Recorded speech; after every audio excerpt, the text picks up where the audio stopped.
Hudson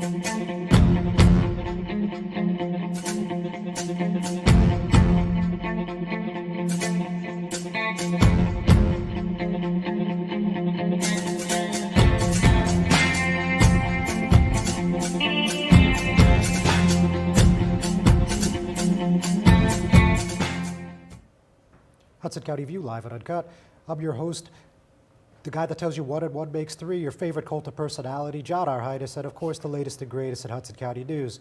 So it was a relatively short Hoboken City Council meeting last night, about 2 hours and 15 minutes, which is quite succinct by the Mile Square City standards.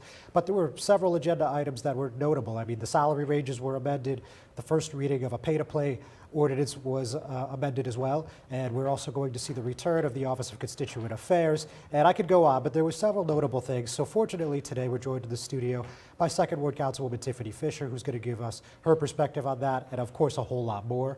And as everybody knows, I'm sure, on Tuesday we have that runoff election in Jersey City's Ward C, which is Journal Square and a portion of the Heights. So we see the incumbent, Councilman Rich Baggiano, looking for a third term, running with the support of Mayor Stephen Fulop, being challenged by Kevin Bigg, who identifies as a progressive independent. We saw last week Councilman Solomon of Ward E did a brunch fundraiser for him, and we've also seen Frank Educational Gilmore, the Ward F councilman-elect, working with him as well. So that's going to be an interesting dynamic, so we're obviously going to speak about that as well.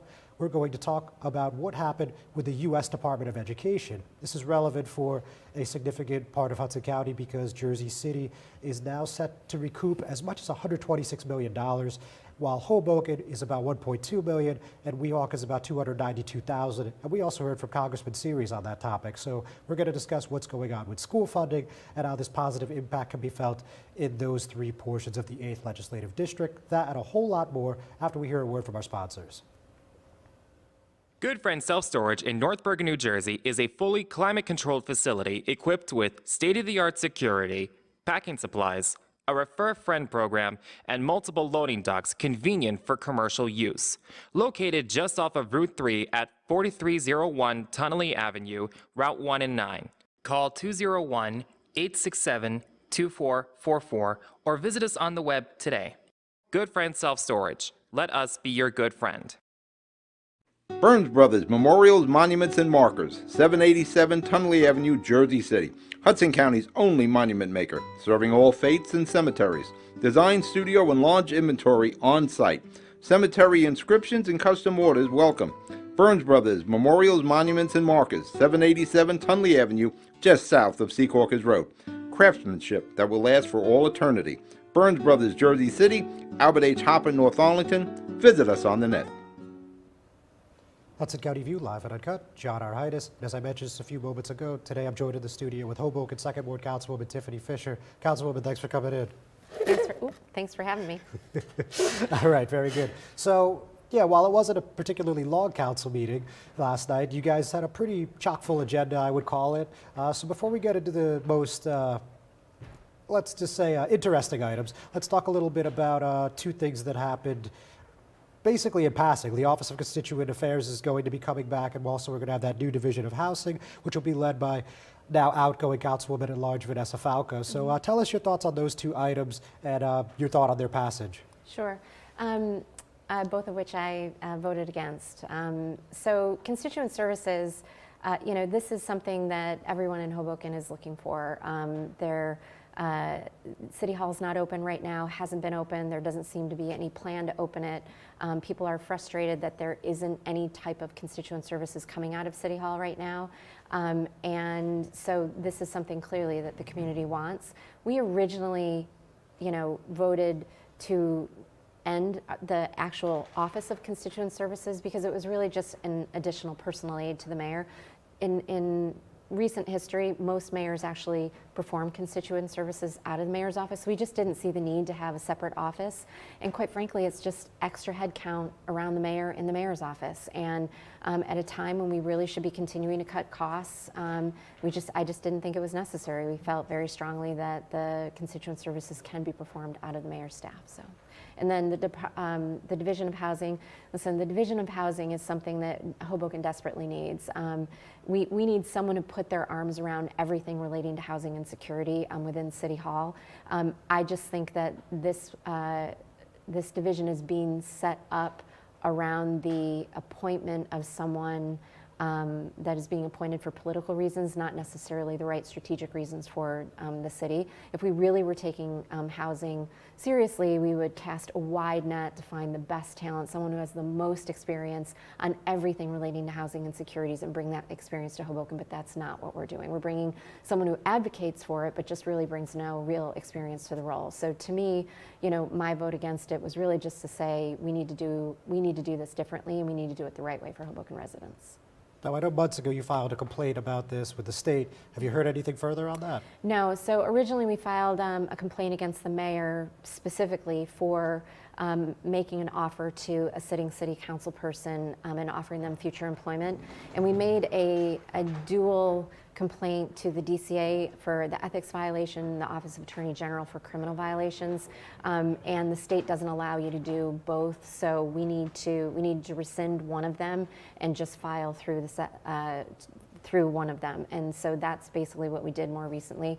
We're also filing a complaint against the councilwoman as well, because it's very clear in the state ethics codes that this type of offering of employment to a sitting employee or a sitting elected official flies in the face of state ethics codes. All right, well, we saw that legal opinion that said that it was perfectly fine, which is not shocking. Yeah. But maybe Trenton will surprise us here, so we'll wait with bated breath. Yeah. So let's talk about the salary ranges. Anytime this happens in any municipality, this is something that gets a pretty broad conversation. Yeah. I think that goes beyond just the politicos. So in short, the directors are going to go from $137,500 to $170,000. The BA is going to go from $170,000 to $199,000. And we're going to see increases for 5 select municipal employees from about $8,000 to $10,000. And the council is going to go from $24,000 and change to at least $35,000, $37,500 for the vice president, and $40,000 for the president. So you voted against that as well, and I know you've rallied against this since before the first reading. Your final thoughts now that it's in the books? Yeah, I voted, there are probably pieces of it that are worth having a conversation over, whether or not we're appropriately paying, the directors in City Hall. We don't know. We've not done any study whatsoever. We have no idea where the areas of concern are. I think the select handful of people, including a very close relative of one of the council members, I think begs a lot of questions and shouldn't have been on the agenda.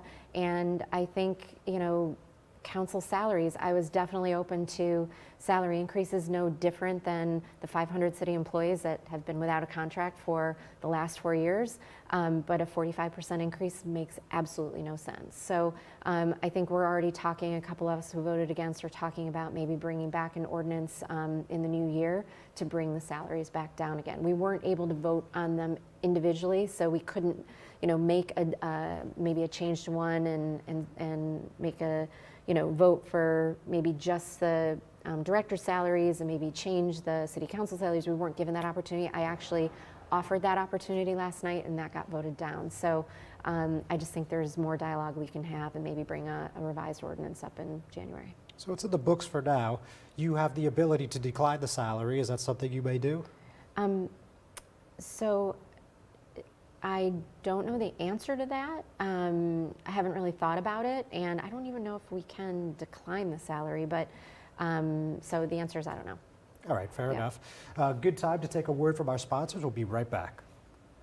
Consumer Carpets, 3408 Kennedy Boulevard in the Jersey City Heights, your one-stop store for residential and commercial floor treatments, carpeting, linoleum, tiles, laminates, hardwood floors, area rugs, remnants, all major brands, all in stock. Free estimates, same-day installation. Consumer Carpets, it's savings, selection, installation. Credit cards and debit cards accepted. Financing available. Consumer Carpets, price to fit your budget, installation to fit your schedule. On the net at consumercarpets.com. Consumer Carpets, Jersey City, 201-792-2712. Ford made their first all-electric SUV a Mustang. Rapid acceleration, reactive handling, 300-mile range. You control how it feels and how it sounds. It knows you. It dials into your preferred settings. It has an array of driver assist technology. Cameras and sensors enhance your awareness and provide you with additional control. But it's more than cutting-edge technology. It's the spirit of it. It's a Mustang.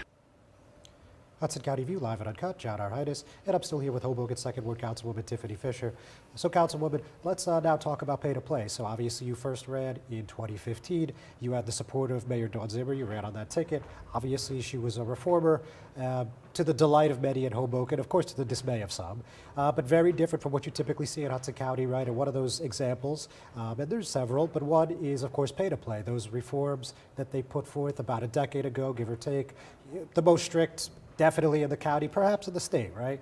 Putting that limitations on local contributions at $500. Now, this ordinance that was before the council for the first time last night would take the contribution limit to unions from $500 up to $7,200, which is permissible, of course, under state law. So there's nothing wrong with that per se, but obviously this has people feeling a certain kind of way. So give us your lay of the land on this one.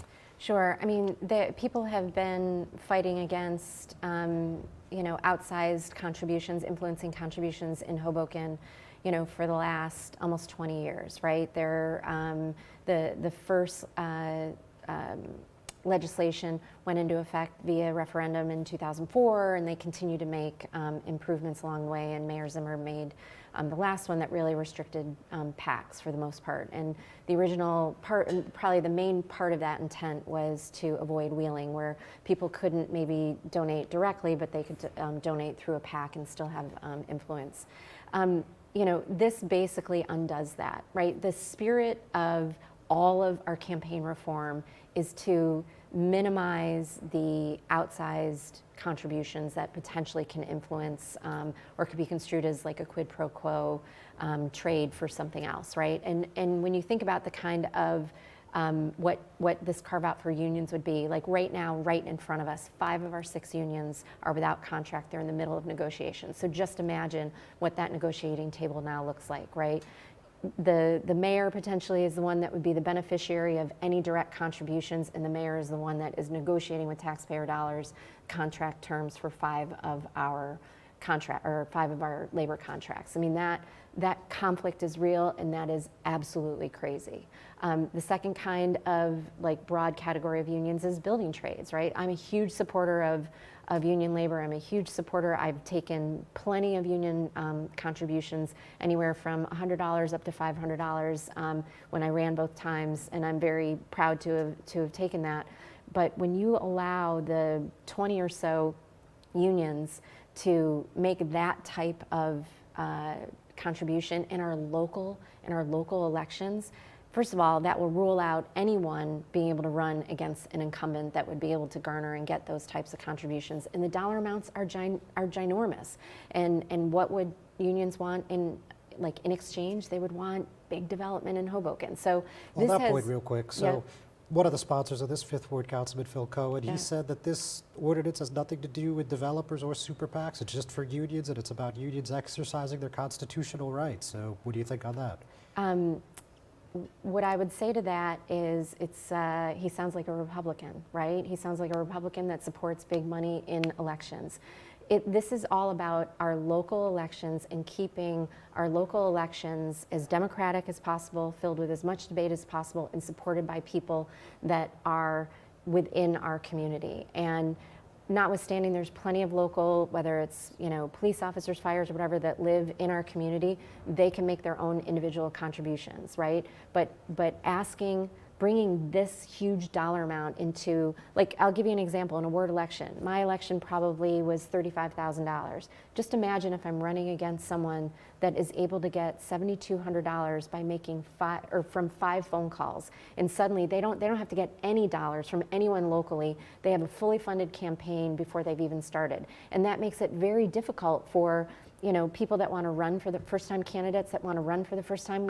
It all but cements incumbents in keeping their seats in perpetuity, and it's not appropriate for our local elections. Speaking of local elections, theoretically you're up for re-election in 2023, but there's been talk of you running for county commissioner, state assembly, state senate, and rumors are rumors, right? But what are your plans today? So my plans today are, I love public service. I love, I generally love policy. I love being able to serve and support my community. I love Hoboken, I love New Jersey, and I say it like that because I definitely have interest in doing as much as I can. I don't want anyone in the second ward to think that I'm stepping out of the second ward or stepping out of Hoboken, because I love both.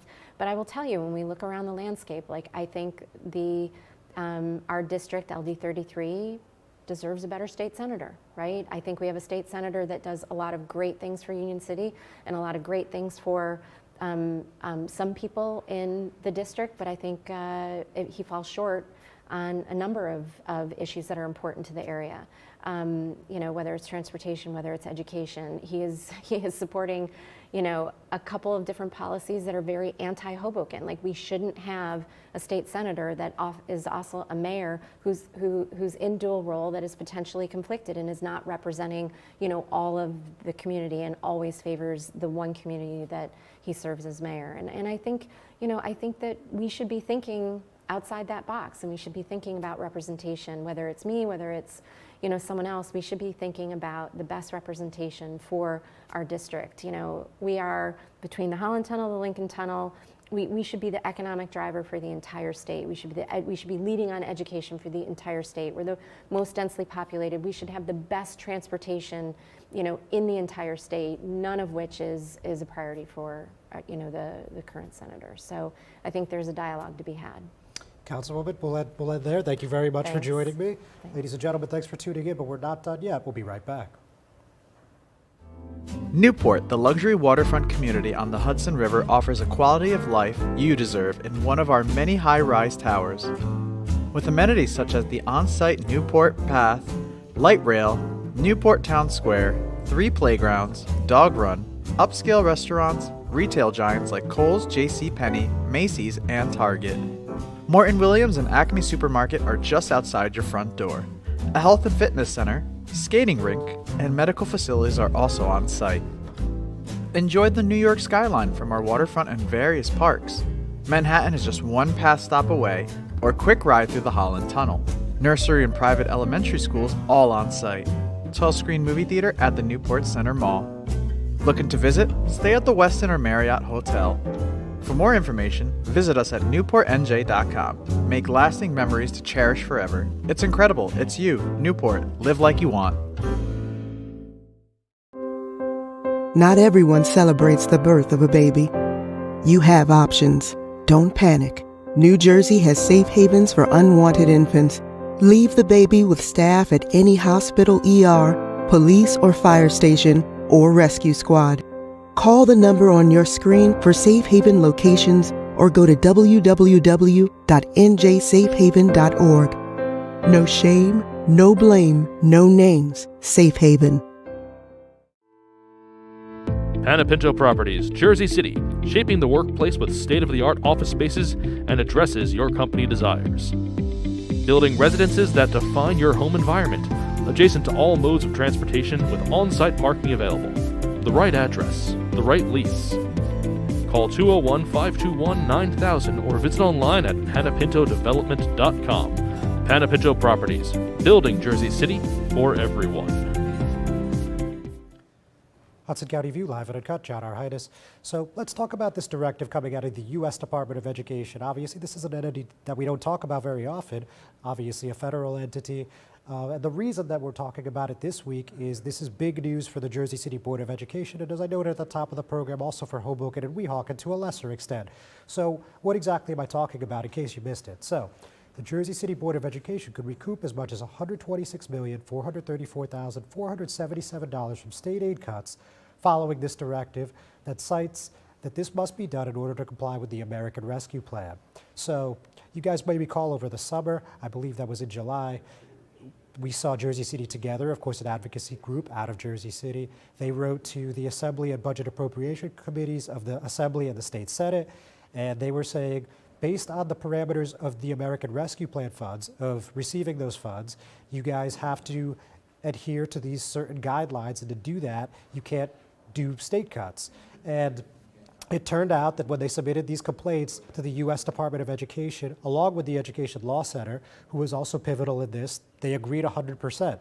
So in short, this directive from the federal government should come as no surprise. It was clear that the aid cuts in the fiscal year 2022 budget put New Jersey out of compliance with the American Rescue Plan ESSER, which specifically prohibits states from reducing state aid to high-end poverty school districts. And that was Danielle Fari, who's the research director of the Education Law Center.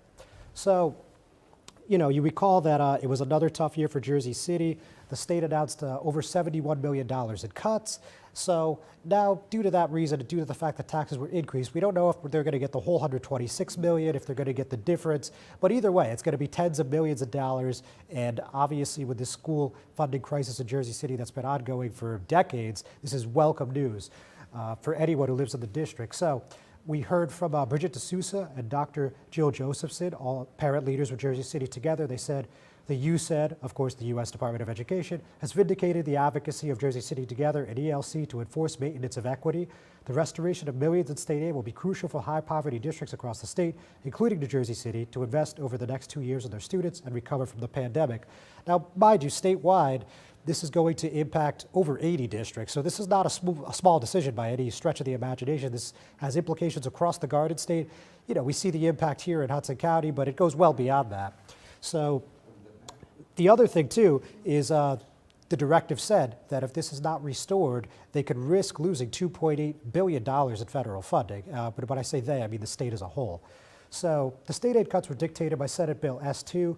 That was a change to New Jersey's school funding formula enacted in 2018, sponsored by Senate President Steve Sweeney. That was phasing out adjustment aid, and that was basically state transition aid, which, of course, now no longer exists. And, there's a pending lawsuit in the Jersey City public school districts against the state, and it's ongoing, and they've called this change unconstitutional, and they're seeking tens of millions of dollars. Actually, I think it's probably approaching $1 billion in the lawsuit now. It's been pending for a couple years. But with that in mind, we heard from the Board of Education President Musab Ali. He said the Jersey City Board of Education has known that S2 has been unconstitutional since it was first legislated. This is a huge sigh of relief for residents across Jersey City. We encourage the governor to act swiftly to restore funding to the Jersey City public schools. So that's the Jersey City impact in a nutshell. Let's talk a little wider. Let's talk what's going on also in Hoboken and Weehawken, and let's hear a little bit from our congressman. That's U.S. Representative Albio Series. Again, that's the 8th District. So last night actually, he came out and urged the governor, as Musab Ali did, to restore these funding cuts as soon as possible. He said, in accepting federal COVID-19 federal relief funding from the American Rescue Plan earlier this year, the state had to comply with a clause prohibiting states from cutting aid to high-need school districts between 2021 and 2022. I urge Governor Murphy to swiftly reinstate the funding cuts sustained in Jersey City, Hoboken, Weehawken, and other impacted school districts due to restrictions in state aid passed by the legislature in 2018. Jersey City faced the largest school funding cuts in the state despite serving one of the highest poverty student populations. So let's talk again a little bit about what's happening in Hoboken and Weehawken. So now these are all estimates. We don't know exactly what the state or perhaps the federal government comes up with in terms of who is owed what, but these ELC estimates say that the Hoboken BOE is now owed $1,290,485, while Weehawken Public Schools need $292,848 to be whole again. So, series concluded by saying the school district's needs have only grown during the pandemic, and it's crucial that Jersey City, Hoboken, and Weehawken receive adequate funding from the state.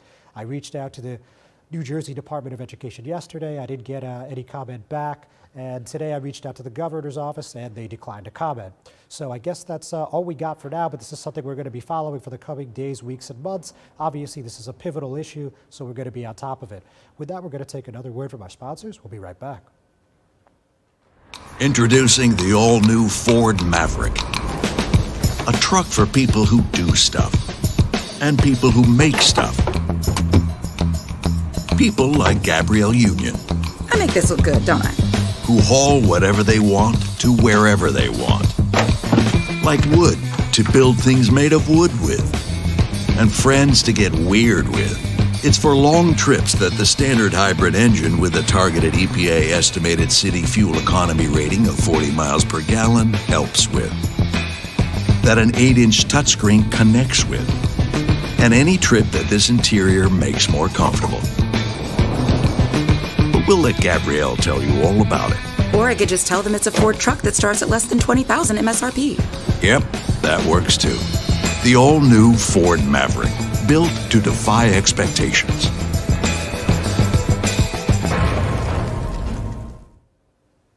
Hudson County View live at Uncut, John Arhitis. So let's talk about the Ward C runoff. Again, as I'm sure everybody watching knows, that's the part of Jersey City that involves Journal Square and portion of the Heights. And we have incumbent Rich Baggiato, a two-term incumbent. He ran running as an independent in 2013 and 2017. Now this year he ran with the mayor. He got pulled into a runoff by challenger Kevin Bigg, and it's the third consecutive runoff for the councilman, who is also a retired Jersey City police detective. And Kevin Bigg is a first-time candidate, a former president of the Journal Square Community Association. And he's also, again, described himself as a progressive independent. So the ELEC numbers came out this week and add up some interesting findings, I believe. That's the New Jersey Election Law Enforcement Commission. And we saw that Kevin Bigg out fundraised Baggiato, but the incumbent still leads with cash on hand by a fairly sizable margin. Now, these were the figures from the last week of November. You know, a lot of things have changed since then. Obviously, everybody's fundraising daily. And of course, the councilman also had a fundraiser on Wednesday, and I heard he had a pretty good haul there. So, you know, take it with a grain of salt. But as of about a week and a half ago, this is what the numbers look like according to these formal filings. So Bigg raised $26,195. $7,450 were contributions of $300 or more. This is the 11-day pre-election report with ELECT. That was filed on November 26th. And he also had $11,793.49 left over from the November 2nd general, where he was able to push the runoff, of course, and that allowed him to spend a little more than what he had raised, $27,190.88. So the bottom line is, again, as of that filing last week, he has $10,797.61 cash on hand. So not a bad showing from an upstart first-time candidate. Now, as for Baggiato, he didn't have a bad showing himself. He raised $14,300. Basically, he got three big PAC donations: $3,500 from the Jersey City Police Officers Association, $8,200 from local union number 164 IBEW, and then $2,600 from UA Plumbers Local 24 PAC. Again, that's $14,300. There was an additional $400 in small contributions. And his personal account had $22,771.05 left over from the prior race. He spent $12,553.43. So his cash on hand now, at that time, sat at $24,917.62. So I think two things that are worth noting is, we got quite a few letters to the editor this week about this election, but we got one from Kevin Bigg himself, and we also got one from Mayor Stephen Fulop, who, has weighed in on the race quite a bit, but he hasn't really taken a hard position on a lot of this stuff. So it was interesting to see Kevin come out, first of all, and he talked about affordable housing. And in a nutshell, he said this inclusionary zoning ordinance that just passed on first reading is a nice first step, but we need to do more. And if elected, this is something he'll support, but affordable housing has a long way to go. Again, that's in a nutshell. Now, we heard from the mayor just late this morning. He gave a different perspective. He said, on the surface, Rich and I aren't very similar. We're from different generations, have different political views on some issues, and we approach government from a different perspective. But there's one area that I consider most important. It is where Rich Baggiato and I are in lockstep: commitment to public service. So, some interesting reactions on social as always, but at the end of the day, the mayor concludes with this. He says he's demonstrated over a lifetime of public service that he can always be counted on to stand up for what he believes in and to advocate for his constituents, and that's exactly what we need in our elected officials. So, no secret where the mayor stands, despite no big contributions to Baggiato's campaign yet, though that, of course, is subject to change between now and Tuesday. We're going to call it a week here, folks. Thank you very much. We'll see you soon.